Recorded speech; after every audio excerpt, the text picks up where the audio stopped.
મોદી સરકારે સાવરકરનું સપનું પૂરું કરવાની તક ગુમાવી, શિવસેના યુબીટીના કેન્દ્ર પર પ્રહાર. ભારતીય સેનાની ત્રણેય પાંખોએ પહલગામમાં થયેલા આતંકવાદી હુમલા બાદ વળતો જવાબ આપ્યો છે. સેનાએ ઓપરેશન સિંદૂર પાર પાડી પાકિસ્તાનને ધૂળ ચટાડી દીધી છે.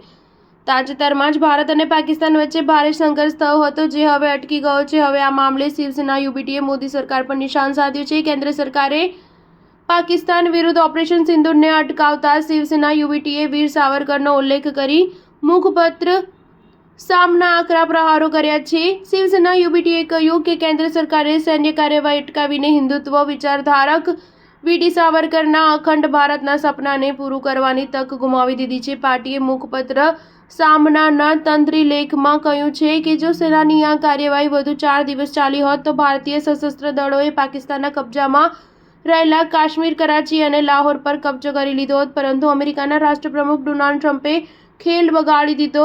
સામનામાં વધુ કહેવાયું કે લશ્કરી કાર્યવાહી બંધ કરતા પહેલા ભારતે ઓછામાં ઓછું પીઓકે પાછું મેળવી લેવું જોઈતું હતું અને બલુચિસ્તાનને પાકિસ્તાનથી અલગ કરી દેવું જોઈતું હતું. સાવરકરે પીઓકેથી રામેશ્વરમ અને સિંધથી આસામ સુધી વિસ્તરેલા અવિભાજિત ભારતનું સ્વપ્ન જોયું હતું, પરંતુ વડાપ્રધાન નરેન્દ્ર મોદી અને તેમની સરકારે સાવરકરના અખંડ ભારતના સ્વપ્નને વાસ્તવિકતા બનાવવાની તક ગુમાવી દીધી. સ્ટાર ન્યૂઝ 7 હંમેશા સચ્ચાઈની સાથે.